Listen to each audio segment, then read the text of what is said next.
Et nous avons le grand plaisir d'accueillir ce soir Baptiste Pelletier, qui travaille à l'Université de Poitiers et qui va évoquer devant nous donc l'architecture civile de l'Angoumois, de la région en fait où nous sommes. On peut considérer que le Poitiers fait partie de l'Angoumois, c'est partie historiquement du découpage donc, des anciennes provinces, du 10e au 12e siècle.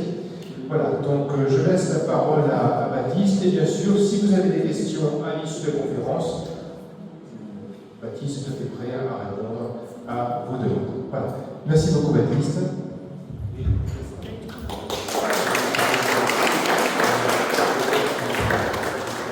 Alors, je vais essayer de pas vous rendre sourd. Ça va quand je parle comme ça? C'est bien pour vous? Super. Eh bien, merci pour l'invitation. Merci de me permettre de vous parler de cette architecture civile. Alors, on va surtout parler d'architecture militaire, d'architecture castrale. On est à Baillé, qui est un très bel exemple. Comme il a été dit, donc moi je suis doctorant à l'Université de Poitiers et je travaille sur le nord-ouest de l'Angoumois grossièrement. Donc je ne vais pas jusqu'ici, mais quand même, pour l'occasion, j'ai réfléchi un petit peu plus loin pour essayer de vous parler de ces châteaux, de l'apparition des châteaux en Angoumois, qui est quelque chose qu'on a l'impression, aujourd'hui on les voit, ils sont partout autour de nous, effectivement.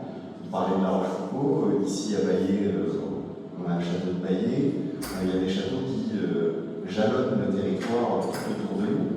On a l'impression qu'ils ont toujours été là, c'est pas exactement le cas, et ces châteaux ils vont apparaître à un moment, et je vais essayer de vous emmener un petit peu dans la compréhension et l'appréhension de ces documents et quelle forme est-ce qu'ils peuvent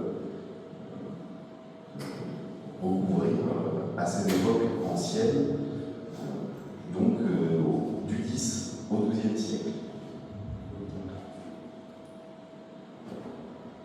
La première question qu'on peut se poser, c'est qu'est-ce que c'est un château? De quoi est-ce qu'on parle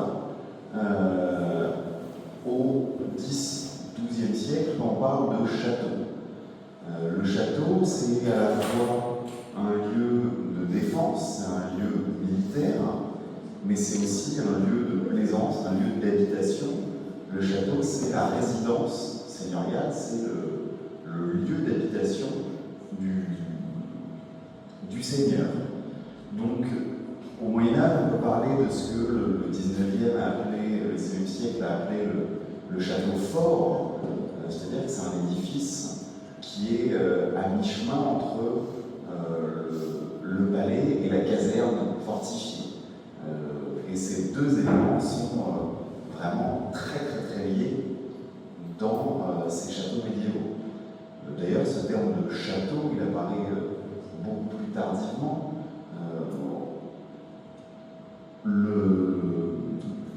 Dans les sources textuelles, dans les actes anciens, on parle de castrum, de castellum, de chastel, qui sont des termes qui sont assez polysémiques et qui désignent en fait des ensembles qui peuvent être tout aussi bien un petit château qui fait quelques centaines de mètres carrés, comme d'immenses villes fortes qui vont pouvoir faire 20, 30, 40, 50 000 mètres carrés assez aisément.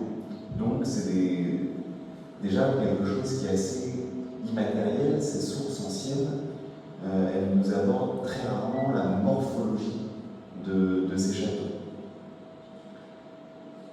Ces sources, qu'est-ce qu'elles nous disent exactement?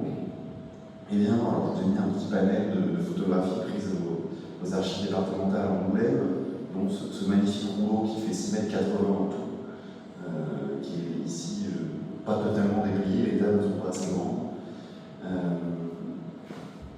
Les sources, c'est le premier outil de l'historien qui cherche à comprendre un phénomène, et l'archéologue est quelque part un petit peu historien. Ces sources, elles ont été étudiées déjà, je ne vais pas vous énoncer des faits sortis de mon chapeau, c'est le professeur André Debord, professeur à l'université de Caen, qui a beaucoup travaillé sur cette problématique, et il a réussi à déterminer que large Angoumois Saintonge, ce qu'il appelle les pays de la Charente, au pluriel. Il distingue, mon chiffre exact, 70 châteaux antérieurs qui sont mentionnés avant 1200. Si on recule un petit peu, entre 1050 et 1060, en reculant d'un bon siècle et demi, il y en avait déjà 48. Et si on recule un tout petit peu encore, il n'y en avait que 32 aux alentours de 1030. On voit que plus on recule, moins il y a de châteaux de mentionnés. Donc, une des conclusions dans les deux bords, c'est que le moment où on voit le plus de sites apparaître dans nos sources textuelles, c'est entre 1050 et 1060. Et il dit, ben voilà, le développement, la mise en place des châteaux et des châtellenies seigneuriales, le développement de tous ces lignages de seigneurs locaux, il prend place à partir de 1030 et majoritairement au milieu du XIe siècle. Ça, c'est ce que permettent de dire les sources textuelles. Sauf que ces sources, elles ont bientôt 1000 ans. En 1000 ans, on a le temps de perdre les choses. On arrive à perdre une facture de téléphone et à part retrouver ses papiers sur des fois moins d'un an. Imaginez tout ce qui peut arriver à un parchemin ou un acte sur papier en ne serait-ce que 500, 600 à près de 1000 ans.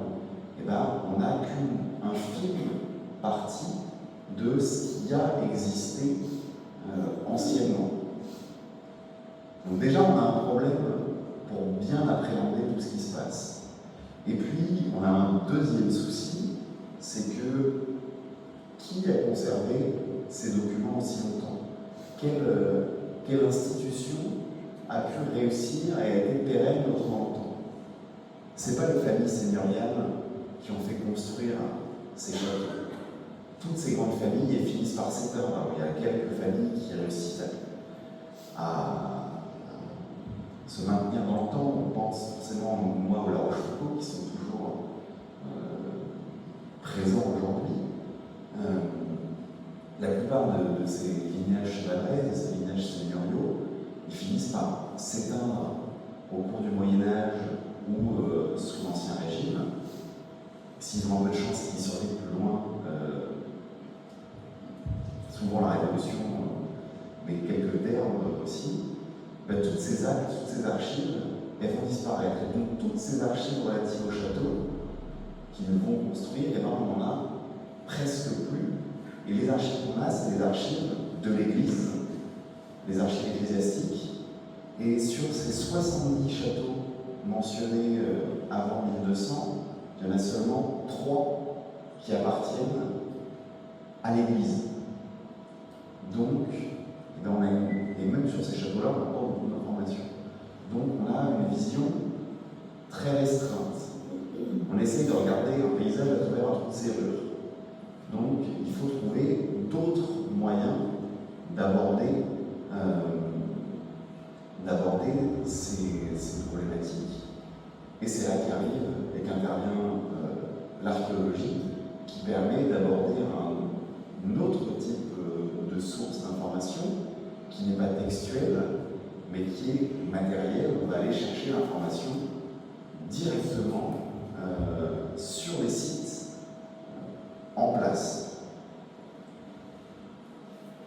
Alors, cette archéologie, qu'est-ce qu'elle nous dit? Déjà, l'archéologie, contrairement à ce qu'on pourrait penser, c'est pas une science qui est très ancienne. Ça fait encore moins de temps qu'on s'intéresse au Moyen-Âge dans l'archéologie. Pendant très longtemps, les chercheurs n'ont eu Dieu que pour les Celtes, les Romains. Ça a été les grandes thématiques de recherche. La préhistoire également a beaucoup intéressé. Le Moyen-Âge, c'était presque un peu trop près de nous. Et au 19e, on va commencer à parler de gothique. rattache au peuple gourde, des architectures barbares, on ne voit pas, c'est pas des éléments que les chercheurs s'intéressent, et pour eux, c'est des choses qu'il faut même enlever, qu'il faut détruire. La Charente est encore une fois malheureusement très bien représentée pour ça. Notre cher Paul Abadie régional, qui a, au nom de l'architecture, reconstruit en grande partie la cathédrale d'Angoulême selon son idéal, qui a détruit quasi intégralement le château d'Angoulême parce qu'il n'était pas de son goût, qu'il voulait faire autre chose. Voilà, ça c'est la façon dont on voyait le Moyen-Âge. C'est quelque chose qu'on pouvait balayer du revers du pied et qui n'intéressait pas les chercheurs. Donc au final, on connaît bien moins ces périodes-là dans nos régions. Heureusement, ces dernières années, les chantiers se sont multipliés, notamment en Charente. On a eu des fouilles à Marton, sur le château d'Angoulême, surtout sur le château du Châtelet qui se trouve sous les Halles, à Villebois dans les années 90-2000, dans cette fouille-là, et plus récemment à Boudeville, qui a été restauré et ouvert au public en grande pompe il y a quelques mois, à Cognac sur les portes Saint-Jacques, à Bourg-Charente, à Montignac, à Tourrier, dont je vous reparlerai un petit peu par la suite. On peut citer plein d'autres sites, je pense notamment à Mertin, qui a été fouillé dans les années 90, dans les années 70. Tous ces éléments qui permettent d'accumuler plein de données, parce que tous ces sites, on les connaît sous leur forme finale. Aujourd'hui, on se retrouve face au château de Bailly, face au château de la Rochefoucauld, on les voit tels qu'ils nous sont arrivés, mais pas du tout tels qu'ils ont débuté. Donc il y a eu des adjonctions, il y a eu des découpes, dedans on a détruit, rajouté, re-rajouté, redétruit partiellement. Ce qui fait qu'on est face à des véritables puzzles incomplets qu'il faut essayer de remonter. Avant d'avoir tout ça, on a eu la chance en Charente d'avoir une fouille vraiment novatrice qui fait référence à l'échelle de la France entière et même à l'échelle européenne. C'est la fouille du castrum d'Andone sur la commune de Villejoubert, qui a été fouillée par André Debord, dont je vous parlais tout à l'heure. Vous avez mis cette petite photo ici. C'est un site qui est très particulier pour plein de raisons.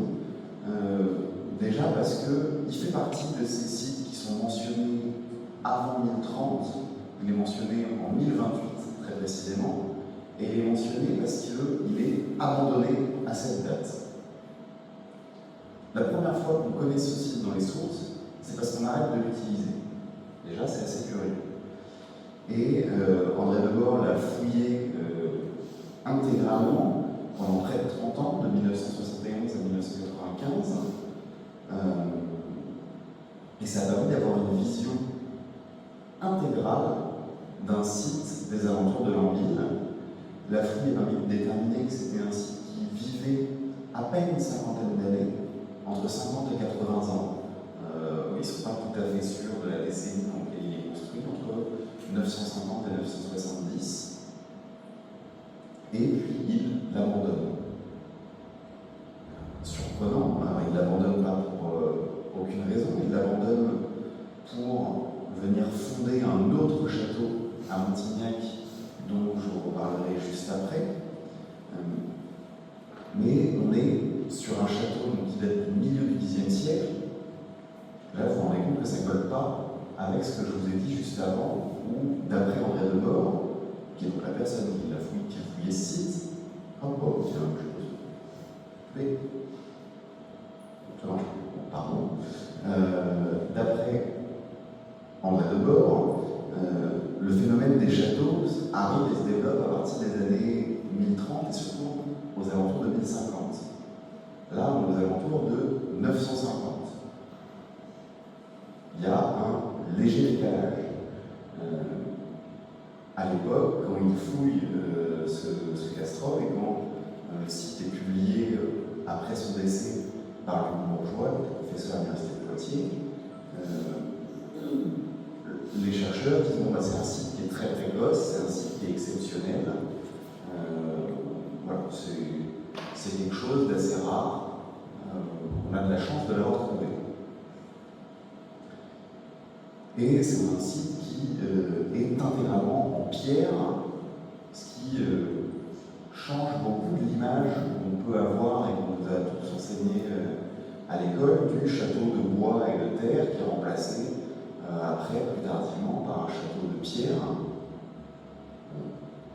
Là, ils sont face à un site qu'ils décrivent comme étant très précoce et qui est tout en pierre.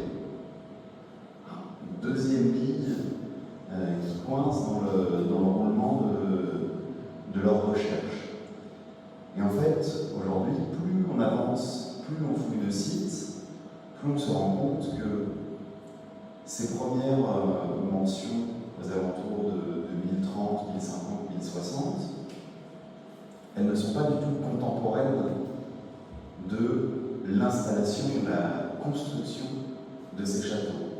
Et qu'on a un décalage, mais un décalage qui n'est pas minime, un décalage qui n'est pas de 5 ou 10 ans, un décalage qui va être de 30, 40, 50, 70, 100, 150 ans pour certains sites.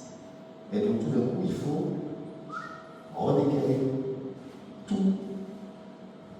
plus loin, et ça change complètement cette façon d'appréhender ces châteaux. De la même façon, sur leur matérialité, ces châteaux, ils ne sont donc pas forcément de terre. Alors on en trouve, c'est le cas notamment par exemple de la motte de Saint-Genis-Guersac, qui a été également fouillée par André Debord, mais qui n'a jamais été publiée malheureusement. Il trouve un rempart de terre surmonté des vestiges d'une palissade, voilà, on est sûr, qui date des alentours de l'an 1000 pour le coup. Il est très heureux, on a un bâtiment, une architecture de terre et de bois, sur lequel va être plus tardivement installée une tour maçonnée en pierre, sauf qu'il fouille ce talus de terre et il tombe sur des bâtiments en pierre, qui étaient là avant ces éléments de terre. Alors c'est pas parce qu'on a certains éléments, certains jalons qui nous montrent que des fois on a de la pierre avant la terre, que c'est pas le cas partout. À Vigois-la-Valette, par exemple, dans le sud du département, on a là pour le coup un premier bâtiment, des premiers éléments en terre et en bois, auxquels succède la grande enceinte de pierre qu'on connaît aujourd'hui sur le site et que vous voyez partout quand vous arrivez aux alentours de Villebourg. Malheureusement, on n'a pas de vision d'ensemble de tous ces sites, parce que contrairement au castrum d'Andonne, avec Joubert, tous ces sites ils ont vécu derrière. On a des visions en pointillés, on a des visions partielles de ces espaces, et c'est donc difficile de les comprendre dans leur globalité. Ce dont on est certain, c'est que ces châteaux, ces castrums, ils se développent autour de trois grands éléments. Pour la plupart, le Moyen-Âge, c'est pas l'Antiquité où ils sont très carrés et où tout marche très bien, tout le temps on revient de la même façon. Le Moyen-Âge, c'est une vaste période où tout le monde fait un peu ce qu'il veut à sa sauce. Donc on a des grandes idées et des grands courants de pensée en architecture tout du moins, mais qui ne sont pas systématiquement appliqués. Ces trois grands éléments fondateurs qui structurent ces bâtiments, on appelle ça le triptyque châtelain, et c'est constitué de la chapelle, de la chambre, c'est-à-dire du logis seigneurial, et de la grande salle, de la salle d'apparat seigneurial, qui à cette époque-là a de multiples fonctions, qu'elles soient à la fois judiciaires, ou de façon beaucoup plus festive, de salles à manger ou d'espaces de réception. Et c'est le cas à Andonne, où vous avez cet immense bâtiment. Alors, l'échelle est un peu petite, mais ce petit bout-là fait 5 mètres de long. Vous avez cet grand espace qui correspond à cette salle noble, avec à côté des espaces de chambre et de logement, avec chacune leur latrine privative, donc toutes les commodités modernes à disposition.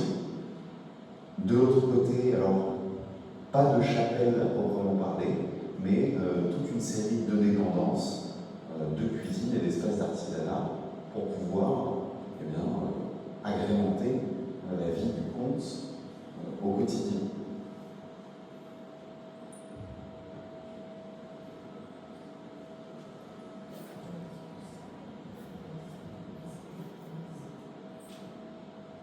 Cette grande introduction réalisée, je vous propose de changer d'optique, avoir une vision un petit peu générale. Je vous propose d'aller sur un exemple concret qui est le château que je fouille avec les équipes de l'Université de Poitiers, le castrum de Montignac, à Montignac-Charente, qui est un château qui n'était pas du tout connu avant qu'on s'y attarde. Il avait même été écrit que c'était pas très intéressant de le fouiller, qu'il y avait peu de chances de trouver des choses. À votre gauche, j'ai mis le seul plan qu'on avait avant de commencer les recherches. Vous voyez, il n'est pas très clair, il n'est pas très compréhensible. Et à droite, le plan avant la dernière campagne de fouille. Vous voyez qu'il y a déjà un petit peu plus d'éléments et on pourrait en rajouter encore énormément avec les dernières campagnes qui ont lieu il y a 1 mois et demi maintenant et la prochaine qui va débuter dans une semaine. Le château de Montignac, il y a la particularité qu'il est construit au moment où les comtes d'Angoulême vont abandonner le castrum d'Andonne. Donc, on a des sources qui nous disent, entre 1020 et 1028, le comte construit un château à Angoulême. Le comte d'Angoulême construit un château à Montignac, pardon. On s'attendait donc, de façon tout à fait logique, à commencer à fouiller et à trouver comme structure les plus anciennes une fortification du début du XIe siècle. Le château est installé à cette époque-là. Pour une fois, on a une source textuelle qui nous explique que c'est pas une mention comme ça, on ne sait pas depuis quand le château est installé.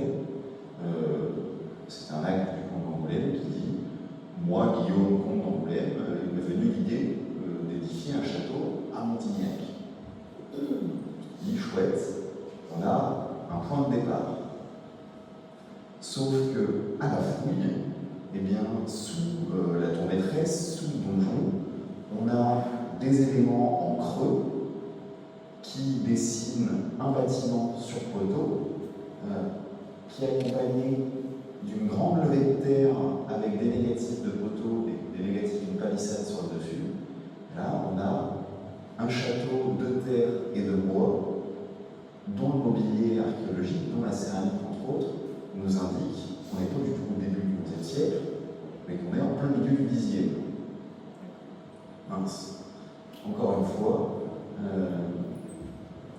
les sources ne nous ont pas menti, plutôt on menti un petit peu pour omission. Certes, le comte d'Angoulême construit un château, mais la source ne dit pas qu'il construit un château sur un autre château qui était déjà là avant. Et tout de suite, on se retrouve encore une fois à décaler notre filtre vers le Xe siècle. Alors, c'est pas très impressionnant comme vestige, je vous l'accorde. C'est des trous dans le substrat, dans le rocher calcaire, et une grande levée, un gros tas d'argile et de pierre, qui fait quand même entre 3 et 4 mètres de haut, ce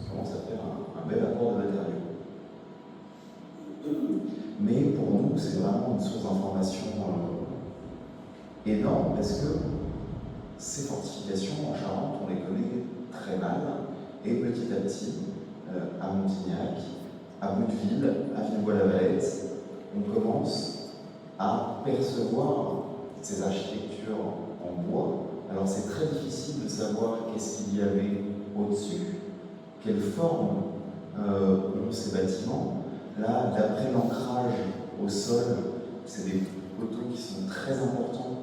Donc on est vraisemblablement sur quelque chose qui pourrait être une tour, une première tour en bois qui serait remplacée ensuite par la tour à contrefort, par le donjon qu'on connaît actuellement à Montignac.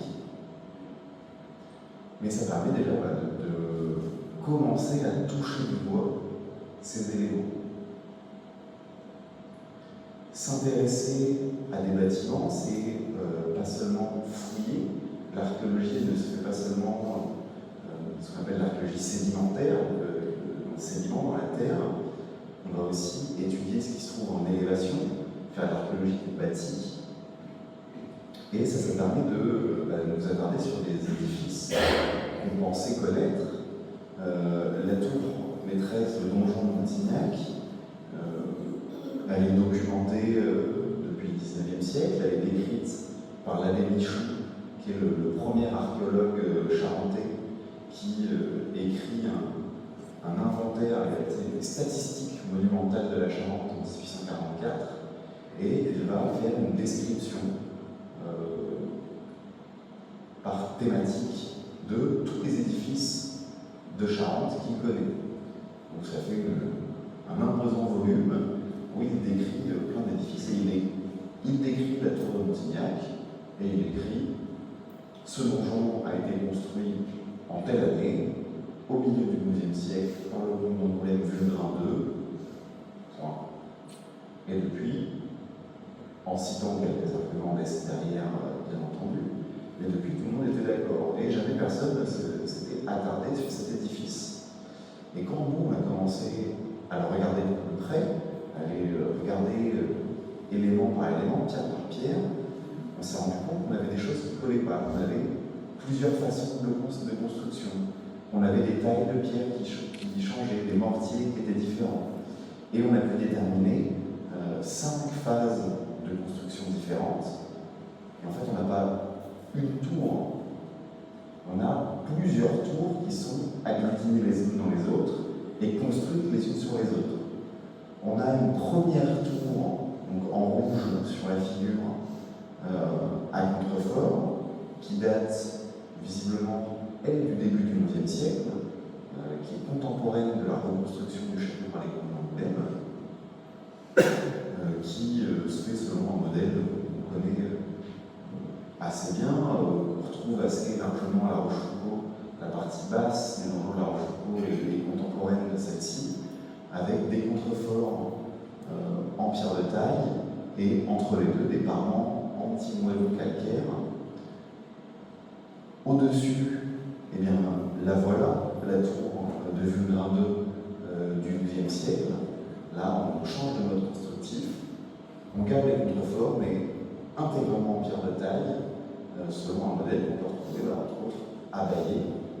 Il y a un fragment de donjon qui présente le même mode constructif. Puis les siècles passent, et je vais déborder un petit peu des bornes chronologiques données en début de conférence, mais on va venir ajouter une tour d'escalier à la fin du Moyen-Âge pour desservir les étages et un logis qui étaient à côté. Donc d'un seul coup, en s'intéressant à ces bâtiments, on est passé d'une tour homogène, construite d'une seule fois, en quelque chose de beaucoup plus complexe. On se rend compte que c'est le cas à chaque endroit où mes collègues commencent à se poser des questions. À Bouvines, depuis le 19e, les historiens disaient c'est un magnifique château du XVIIe siècle, il ne reste plus rien de médiéval. Commence à gratter les murs, à gratter au sol aussi.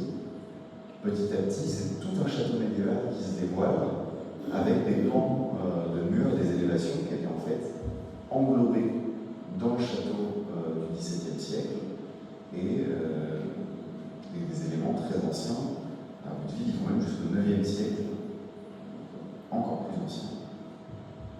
Mais la fouille n'est pas terminée, donc on aura les résultats par la suite.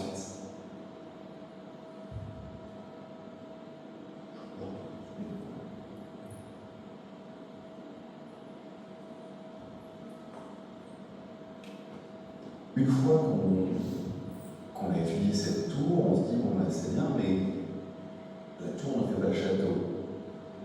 Cette tour, elle fait 11 mètres par 13. Le château fait 5000 mètres carrés. Qu'est-ce qu'il y a à côté? Qu'est-ce qu'il y a d'autre? Si je vous remets ce plan ici, vous voyez que la tour est là, vous voyez la taille de l'enceinte, il y a beaucoup de blanc. Alors on sait qu'il y a une chapelle à un endroit. Le parquet, c'est un bâtiment de l'époque moderne, mais on ne sait pas ce qu'il peut y avoir en dessous. Et ici, on a un mur qu'on pensait être une grange, qui finalement est juste un mur de jardin. Et on se trouve. On s'est donc penché petit à petit sur ce qui se passait à l'extérieur, et dans cette vaste étendue en herbe, finalement, là, il y a des murs partout.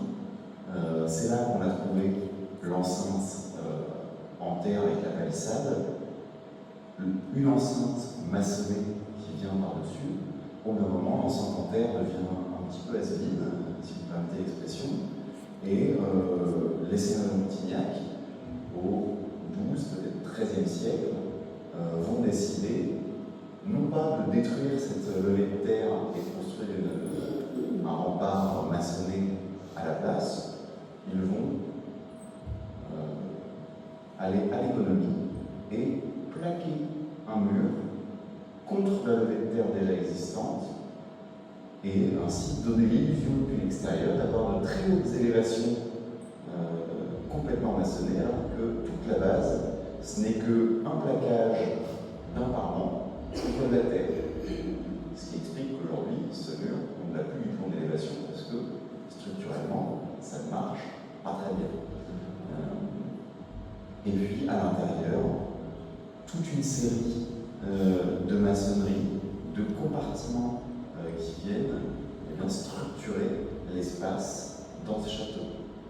En fait, on se rend compte que l'image un petit peu romantique qu'on peut avoir du château qui s'ouvre sur une très grande cour ouverte avec une tour, un logis, et c'est fini, mais elle est relativement biaisée. Un château, c'est certes le lieu de résidence du seigneur, mais c'est aussi un lieu où on va avoir des artisans pour le seigneur, mais aussi pour entretenir la garnison qui va occuper le château.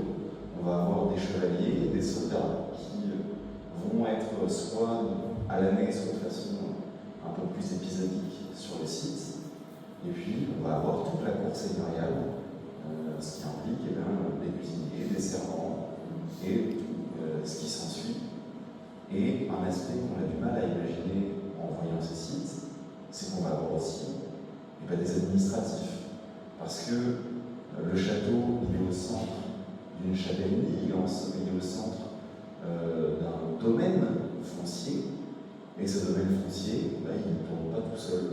Et le seigneur, il n'est pas derrière la table de compte à vérifier que toutes les taxes ont été payées. Il a des agents seigneuriaux qui sont là pour faire appliquer la loi, pour récolter les taxes, et le château, il sert à ça aussi. Donc, on a vraiment un fourmillement dans ces espaces. Ce qui explique qu'on va retrouver énormément d'artefacts divers et variés dans ces sites en les fouillant.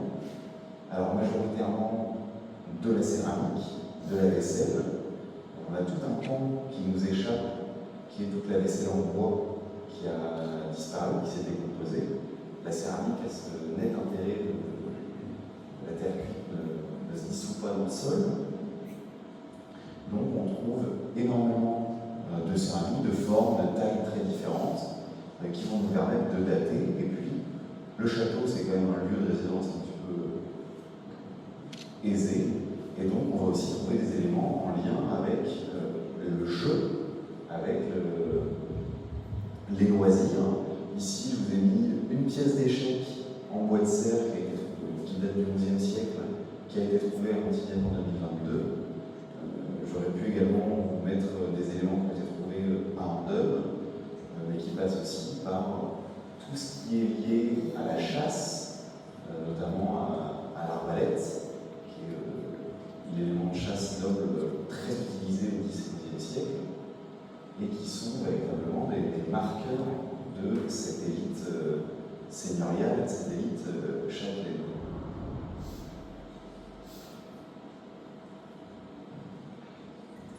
Donc c'est tout ça pour vous montrer que ces sites, on ne les connaît, comme je vous l'ai dit tout à l'heure, que par des tout petits aspects, par des tout petits bouts. Je peux que vous inviter à aller visiter ces châteaux.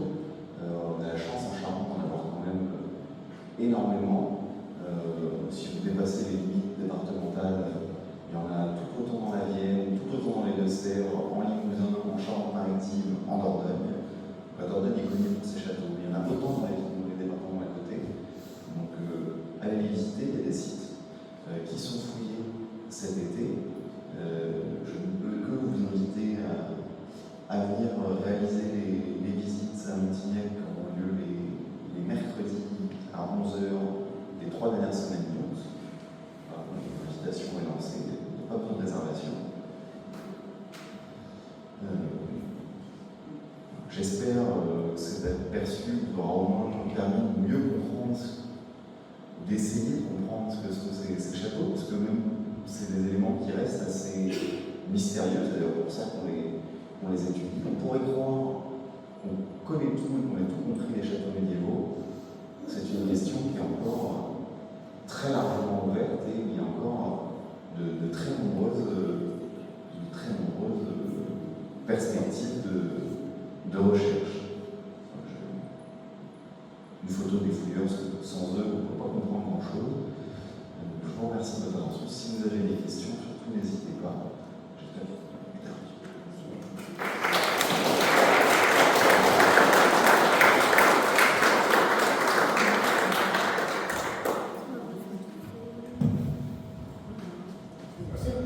Cette trace circulaire que vous avez indiquée, est-ce que ce sont les traces des pieux? Oui, tout à fait. C'est ça. Tout à fait. Pieux de bois. Exactement. Ça, c'est Des fois, on a des carrés. C'est plus simple de faire un trou rond, un trou carré en général. Et les cheveux sont fait marre.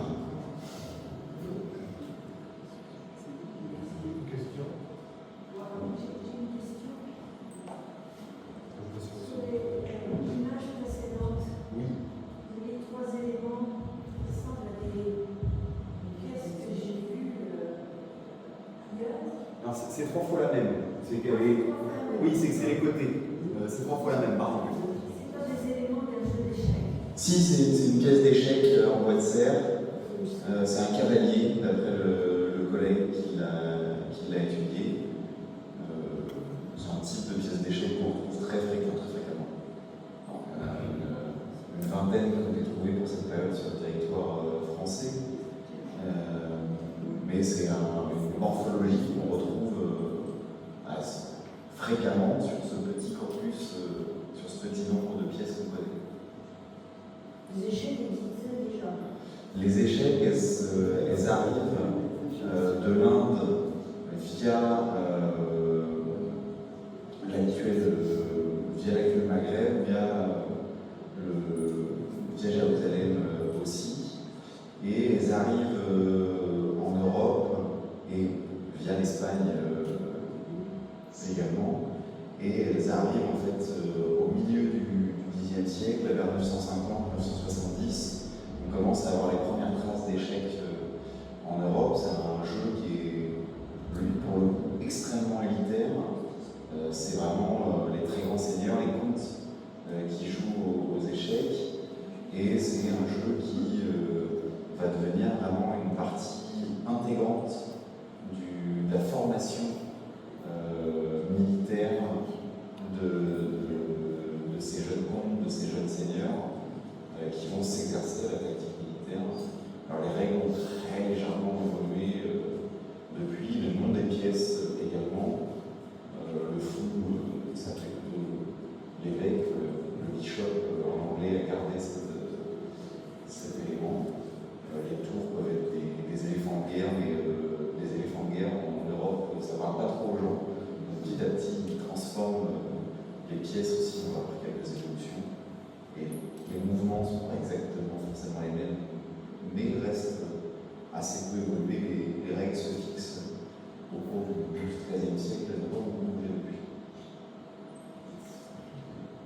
si j'ai bien compris, est-ce que les châteaux forts étaient construits avec un plan global d'avance, ou est-ce que le plan, ou est-ce qu'il n'y avait pas de plan, ou bien est-ce que les plans étaient évolutifs? Alors, c'est une excellente question qu'on se pose beaucoup. On ne possède aucun plan de prévision de construction pour un château médiéval. Il n'y en a aucun de conservé. On commence à en avoir à partir de l'extrême fin du Moyen-Âge et de la Renaissance. Là, on a quelques plans qui sont conservés, et encore c'est extrêmement rare. Pour des périodes aussi anciennes, on n'en a pas. Ce qui est certain, c'est qu'on a quand même des chantiers qui sont préparés, qui sont maîtrisés par quelqu'un. On a des mentions de maîtres d'œuvre qui vont gérer le chantier, sa mise en œuvre. Et on a des sites où très clairement il y a une prévision, on prévoit, on réfléchit à la construction du site. L'exemple du Castrum Glandon dont je parlais tout à l'heure, là très clairement on a quelqu'un, alors qui, c'est une très bonne question, est-ce que c'est le comte directement qui dit je veux ça, ou est-ce qu'il a un conseiller qui dit on peut faire ça? Là malheureusement on n'a pas les éléments pour y répondre, mais on sait qu'ils construisent d'un seul bloc l'enceinte, et qu'après, une fois qu'ils ont construit l'enceinte et qu'ils sont sûrs de ne pas venir trop se faire taper dessus, ils viennent construire des bâtiments à l'intérieur. Donc on a une prévision, on a des édifices qui sont trop complexes pour être faits au doigt mouillé, parce qu'on va avoir, rien d'un point de vue technique, de construire des arcs, construire des piliers, des choses comme ça.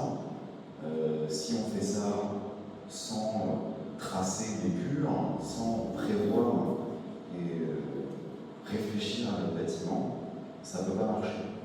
Mais malheureusement, ces éléments ne sont pas conservés, soit parce que, une fois que le chantier est terminé, on peut bazarder le devis, c'est possible, soit parce que les matériaux sur lesquels ils étaient réalisés n'étaient pas pérennes. Il y a un très bel exemple dans la cathédrale de Bayeux, de l'épure de la charpente qui a été tracée directement au sol dans l'étage d'un des bras de transept, et par chance cet élément-là n'a pas été gommé derrière. Mais c'est possible aussi donc des éléments qui soient tracés directement à l'échelle. C'est le cas à Montignac, on a des petits piquets. Je vous ai pas mis de photo, le but n'était pas de faire une présentation sur Montignac, d'arpentage et de préparation. Ils viennent mettre des piquets pour tendre des cordeaux, pour délimiter les espaces où creuser les fondations, ou installer les maçonneries. Donc on a une réflexion. Malheureusement, ce serait trop chouette, ce serait trop beau, mais on les a pas conservés. C'est bon. Oui, Dan.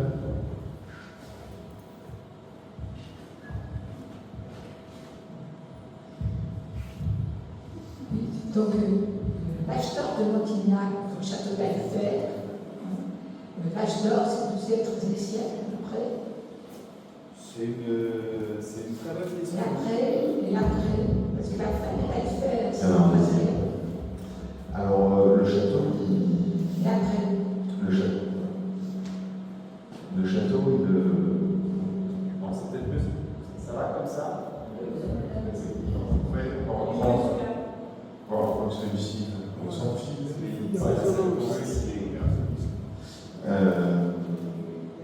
En fait, je l'ai éteint. Les taillefer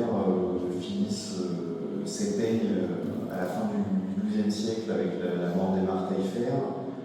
Ils finissent en beauté en mariant la seule héritière fille Isabelle à Jean Santerre, en Angleterre.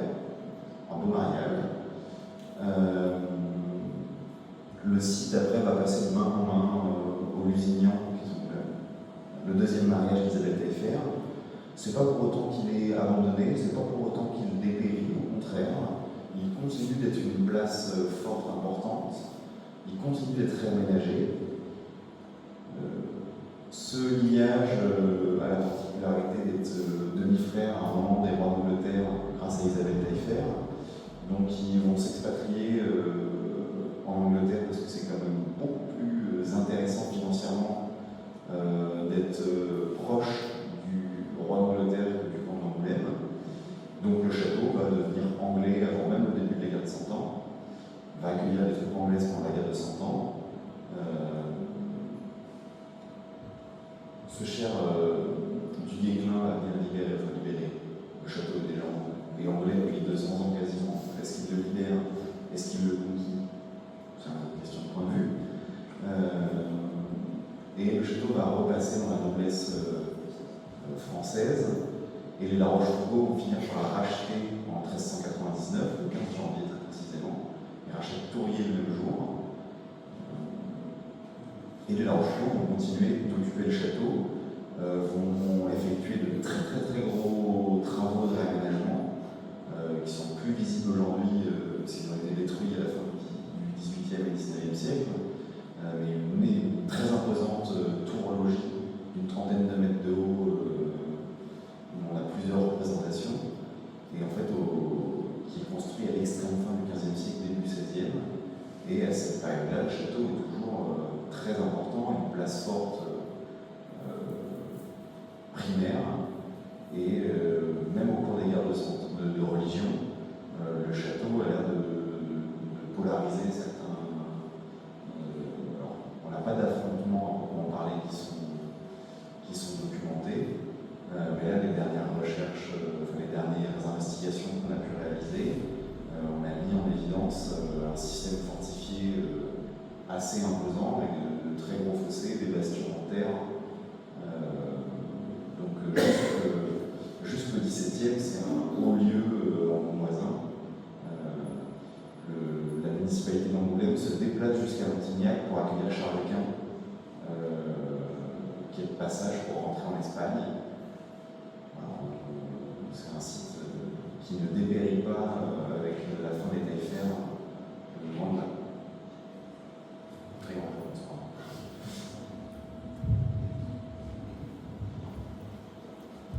Merci. Voilà, vous avez parlé des fouilles qui vous ont montré que certaines bâtisses avaient été montées, par exemple, sur une base en pierre existante, puis on laisse tomber la pierre et ensuite on monte des bâtiments à terre et à bois. Bon. Et c'est assez étonnant comme méthode. Et je me suis demandé si c'était lié, ou si peut-être vous savez la réponse, si c'était lié à une industrie des matériaux qui était mise en place, par exemple la disposition des pierres, des carrières des pierres, une connaissance de la taille de la pierre qui permettait de construire en pierre. Ensuite, ces connaissances se perdent, le matériau n'est plus disponible, donc vite on doit construire une autre bâtisse, on a construit en terre et en bois, donc on se débrouille autrement. Est-ce que vous avez des éléments pour savoir ça? Alors, je vais essayer de ne pas me perdre dans la réponse.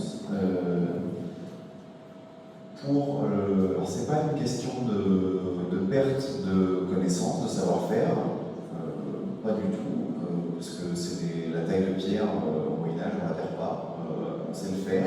C'est pas une question de matériaux, parce que la Charente est quand même pas connue pour l'épaisseur de sa terre arable, et on arrive très rapidement sur le caillou. Donc ça, de la terre, de la pierre à extraire, il y en a. Les possesseurs des châteaux sont propriétaires fonciers, sont propriétaires de ces éléments-là, donc ont à la disposition de faire extraire des pierres s'ils le veulent, ont les moyens financiers d'en acheter.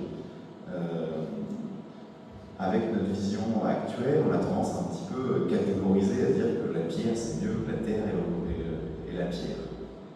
Et la terre, pardon. La pierre c'est mieux que la terre et le bois. Pardon. Dans la conception médiévale, c'est pas forcément le cas. on a plusieurs exemples qui montrent qu'on va avoir, je pense au château de Saumur, à Douai-la-Fontaine aussi, où on va commencer par construire des grands bâtiments en pierre qu'on va venir après englober de terre, noyer, parce qu'il y a des moments assez à la mode. Il y a aussi des questions de courant, de mode. On a vu le cousin là-bas qui est beaucoup plus fort que nous, qui a fait ça. Chiche, allons-y. Et on va avoir des effets de mode et de citation comme ça. Et des fois aussi, également de moyens financiers. Construire en pierre, construire en terre n'a pas forcément les mêmes coûts. Alors c'est difficile à estimer. L'aspect de vitesse d'exécution est peut-être un petit peu à pondérer. Une enceinte en terre, ça fait 3, 4, 5 mètres de haut, ça fait 10 ou 15 mètres de largeur à sa base, ça fait des centaines de mètres cubes à cheminer. On n'a pas de 25 tonnes et de camions bennes pour pouvoir les ramener, donc ça implique une logistique et une temporalité qui est quand même assez longue. La palissade sur le dessus, il faut couper les arbres, il faut la mettre en place, il faut l'assembler. Donc c'est certainement même plus rapide que de construire un bâtiment en pierre, mais ce n'est pas des éléments. Les historiens et la recherche ont dit pendant longtemps que les mottes étaient des fortifications rapides à mettre en place, des fortifications qu'on mettait en place d'un claquement de doigts pour se défendre en cas de début de conflit. Il faut quand même plusieurs mois, si ce n'est années, pour les mettre en place. Donc, c'est un subtil mélange à prendre au cas par cas de finances, d'effets de mode, de matériaux à disposition. Si vous êtes en plein milieu d'une poche d'argile, on va faire l'enceinte en terre, c'est beaucoup plus pratique.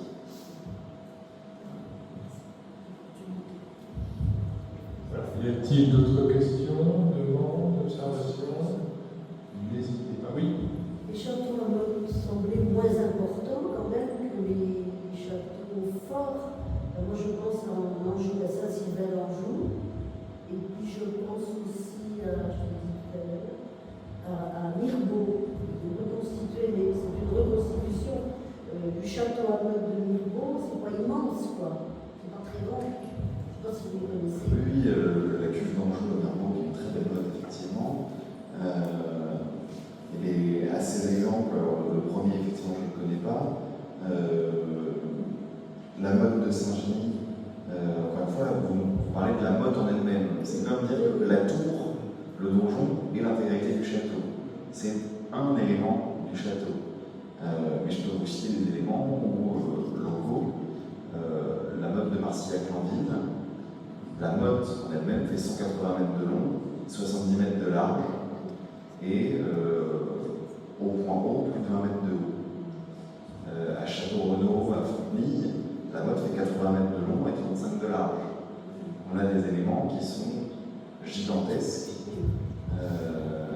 et dont on ne connaît pas l'étendue des basses-cours aux alentours, parce qu'on sait que ces sites ne sont pas seuls, qui sont entourés de vastes enceintes. Voilà, c'est la motte, le même long de terre, n'est pas l'ensemble du site. Effectivement, si on le prend seul, oui, c'est joli, c'est grand, on peut mettre une tour en haut. Quoi qu'il y a plein de sites qui mettent la tour en bas, parce qu'actuellement on ne comprend pas. C'est une des grandes questions d'archéologie castrale. Vous prenez la motte de Loubert à Rosières, la tour est en bas. Elle est posée en bas de la motte. À Saint-Genis, la tour elle est en bas de la motte. Il y a plusieurs exemples comme ça. Donc ça pose plein de questions. Mais cette motte est un ensemble, mais n'est pas le tout.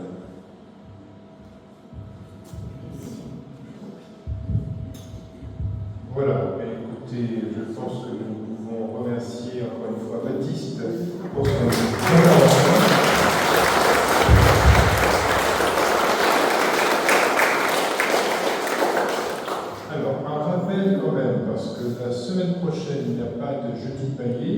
Vous savez qu'il y a le festival des Trois Cœurs qui prendra place à partir de vendredi 2 août, donc 18h30, Fable de la Fontaine par un récitant et commentateur qui viendra donc à 18h30 avec du Veillé. Donc ça c'est vendredi 2 août. Samedi 3 août à 21h à Cheminée du Hautes-États pour le chant grégorien. Dimanche 4 août à Aunac, 19h, Dany Yannick qui interprète le répertoire par Barbara Moustaki. Je rappelle le tarif 20 € pour le pass 3 concerts, 10 € pour un concert donné et gratuité pour les moins de 10 ans. Et enfin 5 € pour l'apéritif. Surtout, je vous recommande fortement, pas encore vivement, ça arrivera, de vous inscrire sur le site donc amisdebaillé.fr, amisdebaillé.fr, où vous trouverez toutes les indications pour vous inscrire au festival. Voilà. N'oubliez pas, c'est important que vous vous inscriviez de façon à ce que ça, je rappelle combien de personnes vont venir à notre festival. Merci encore. Oui. Ah oui, alors vous pouvez vous adresser à Fanny également, vous inscrire directement auprès de notre trésorier, Fanny, qui se trouve au fond de l'église, voilà, et qui est tout à fait prêt à encaisser vos contributions et à vous inscrire pour le festival. Voilà. Merci encore à toutes et à tous, et à très bientôt pour de nouvelles activités de la nature. Bonne soirée.